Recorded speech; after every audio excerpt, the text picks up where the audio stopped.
হরে কৃষ্ণ। ভগবান জগন্নাথের কৃপায় কি করে একজন ক্ষত্রিয় একজন ব্রাহ্মণ তারা উদ্ধার লাভ করেছিল সেই লীলা সম্বন্ধে আমরা আজকে পাঠপূর্বক শ্রবণ করার চেষ্টা করব। কুরুক্ষেত্রে একসময় কুরুক্ষেত্রে পুণ্ডরিক এবং অম্বরীশ নামে একজন ক্ষত্রিয় এবং একজন ব্রাহ্মণ বাস করত। তারা উচ্চকুলে জন্মগ্রহণ করা সত্ত্বেও তারা তাদের নিজেদের পারমার্থিক সাধন সম্বন্ধে কোনো চিন্তা করেনি। শুধুমাত্র বিভিন্ন রকম পাপ কর্মের প্রতি তারা আসক্ত ছিল। যেমন মদ্যপান করত, অসৎ সঙ্গ করত ইত্যাদির মাধ্যমে বিভিন্ন পাপ কাজে তারা রত ছিল। কখনোই তারা চিন্তা করেনি যে জীবনের প্রকৃত উদ্দেশ্য কী বা মনুষ্য জীবনের প্রকৃত লক্ষ্য কী, কি করে এই জীবনে ভগবানকে লাভ করব, কি করব, এই সম্বন্ধে তারা কখনো চিন্তা করেনি। তাই কোনো রকম ব্রত বা ব্রাহ্মণোচিত কোনো গুণাবলী কোনো কিছুই করেনি। এবং তারা এটাও চিন্তা করতো না যে তাদের দেহান্তে, এই দেহর অন্তে কি হবে, তারা কোথায় যাবে, এই দেহ ত্যাগের পর তাদের কি হবে সেই সম্বন্ধেও তারা কোনো চিন্তা করতো না। সেই জন্য তারা বিভিন্ন রকমভাবে অর্থ উপার্জন করত এবং অসৎ কার্যে লিপ্ত ছিল। তো একবার সেই পুণ্ডরিক এবং অম্বরীশ অর্থ উপার্জনের জন্য অন্য দেশে গমন করতে মনস্থ করেন। অন্য দেশে যান তারা, পুণ্ডরিক এবং অম্বরীশ অন্য দেশে যান অর্থ উপার্জন, টাকা রোজগার করার জন্য যান। এবং সেইখানে গিয়ে তারা যখন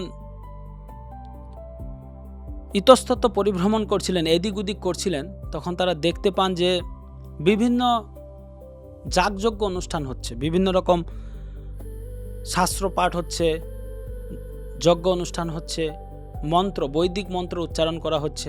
এইসব শুনে অম্বরীশ এবং পুণ্ডরিকের মন কিছুটা ভক্তিভাবাপন্ন হতে লাগলো এবং তারা সেই ভক্তি জীবনের প্রতি আকৃষ্ট হয়ে তারা চিন্তা করলো যে আমরা সেখানে যাই এবং ঋষি মুনি সাধু যারা আছেন তাদেরকে জিজ্ঞাসা করি যে আমরা কি গতি হবে।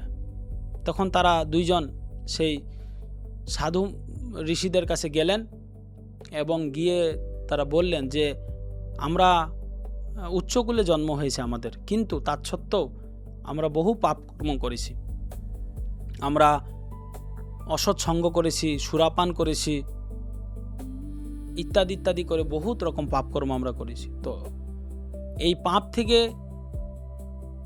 কি করে আমরা উদ্ধার লাভ করতে পারবো সেই সম্বন্ধে তারা সেইখানে তাদেরকে জিজ্ঞাসা করলেন। কিন্তু তাদের পাপের কথা শ্রবণ করে তাদের সমস্ত ঋষিরা মুনিরা তারা চোখ বন্ধ করে ফেললেন। বলছে এই ভয়ঙ্কর এত পাপ থেকে মুক্তির উপায় কি, তারা কেউ কিছু বললেন না, কেউ কিছু বলতে চাইলেনও না, তারা এত পাপ করেছেন।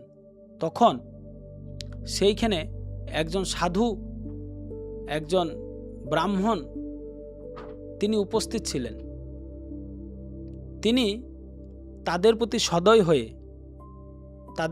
সদয় হয়ে সেই সমস্ত ঋষিদের মধ্যে একজন বললেন যে তোমরা উচ্চকুলে জন্মগ্রহণ করেছ, তা সত্ত্বেও তোমরা কোনো রকম বৈদিক যজ্ঞ অনুষ্ঠান, ব্রতাদি বা কোনো রকম শাস্ত্র অধ্যয়ন, শাস্ত্র পাঠ, ভগবানের নাম বা কোনো রকম দান ধ্যান তপস্যা কিছুই করনি।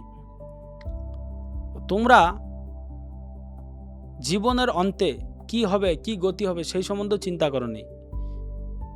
তো তোমাদের এর ফলে ভয়ানক দুঃখ যন্ত্রণা পেতে হবে। তখন এই কথা শ্রবণ করে তারা বললেন তাহলে আপনারা বলুন যে এর ফলে আমাদের কি করে আমরা উদ্ধার পেতে পারবো। তখন তিনি বললেন যে সকল তীর্থের মধ্যে শ্রেষ্ঠতম হচ্ছে পুরুষোত্তম ধাম, পুরুষোত্তম ক্ষেত্র।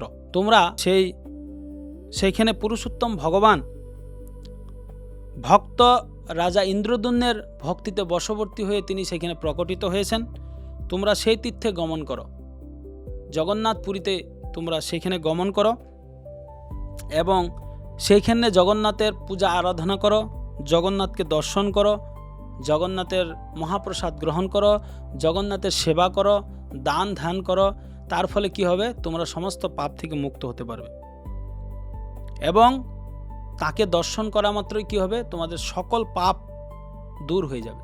এই কথা শ্রবণ করে অম্বরীশ এবং পুণ্ডরিক তাদের মনে দুঃখ অনুভব হলো। তারা চিন্তা করলেন, ইস, আমরা কতই না কি পাপ করেছি, কতই না কি করেছি। তখন তারা সেই জগদীশের ভগবানের শরণ গ্রহণ করার জন্য তারা নীলাচল পর্বতের উপর যে ভগবান আছেন, সেই নীলমাধব, তিনি সেই জগন্নাথ প্রকটিত হয়েছেন জগন্নাথ রূপে, তাকে দর্শন করার জন্য পুণ্ডরিক এবং অম্বরীশ জগন্নাথপুরীর উদ্দেশ্যে রওনা হলেন। সমস্ত কিছু পরিত্যাগ করে জগন্নাথপুরীর উদ্দেশ্যে চলে গেলেন এবং জগন্নাথপুরীতে তারা পৌঁছে সেইখানে মহাদধি সমুদ্র তারা স্নান করলেন। মহাদধি সমুদ্রে তারা স্নান করে তারা সমস্ত ভক্তিযোগ অনুশীলন করতে শুরু করলেন এবং কিছুদিন পর তারা সেই অম্বরীশ এবং পুণ্ডরিক মন্দিরের বাইরে ভগবানকে দর্শন করার জন্য তারা লালায়িত হলেন। কিন্তু এভাবে তারা প্রভুর দিব্যনাম গ্রহণ করতে লাগলেন, কিন্তু তারা প্রভুকে প্রথম দর্শন পাননি। তাই তারা চিন্তা করলেন যে যতক্ষণ অবধি আমরা প্রভুর জগন্নাথের দর্শন না করতে পারি ততক্ষণ অবধি আমরা উপবাস থাকব। তারা সেইখানে গিয়ে বিভিন্নভাবে ভগবানের পূজা অর্চনা করতে লাগলেন, কিন্তু তারা কিছুই গ্রহণ করেননি। এইভাবে তৃতীয় রাত্রি উপবাস করার পর চতুর্থ, পঞ্চম, পরিশেষে তারা সপ্তম রাতে জগন্নাথকে দর্শন লাভ করতে পারলেন। সপ্তম দিবসে জগন্নাথের দর্শন লাভ করতে পারলেন। আর জগন্নাথকে দর্শন করে তাদের মনের যে কুলসতা ছিল, তারা যে বিভিন্ন রকম পাপ করেছিল, সেই পাপের জন্য তারা চিন্তা করতে লাগলেন যে হে জগন্নাথের কাছে প্রার্থনা করতে লাগলেন, হে জগন্নাথ, আপনি কৃপা করুন যেন আমরা এই পাপ থেকে মুক্ত হতে পারি। তখন সেই জগন্নাথের কৃপায় তারা সমস্ত পাপ থেকে বিমুক্ত হয়ে অপ্রাকৃত জ্ঞান এবং দিব্য আনন্দ লাভ করতে লাগলেন।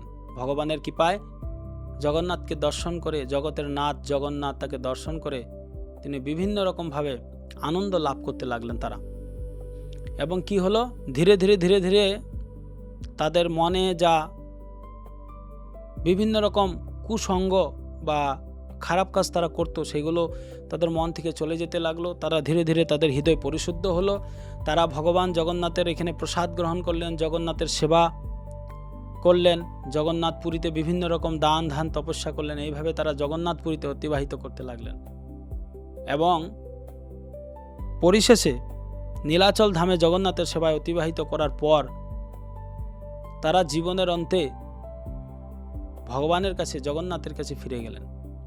এই হচ্ছে পুণ্ডরিক এবং অম্বরীশ, একজন ক্ষত্রিয়, একজন ব্রাহ্মণ, কি করে অত্যন্ত অধঃপতিত হওয়া পরেও ভগবান জগন্নাথের কৃপায় কি করে তারা পরম গতি লাভ করেছিল, সেই সম্বন্ধে আমরা শ্রবণ করেছি।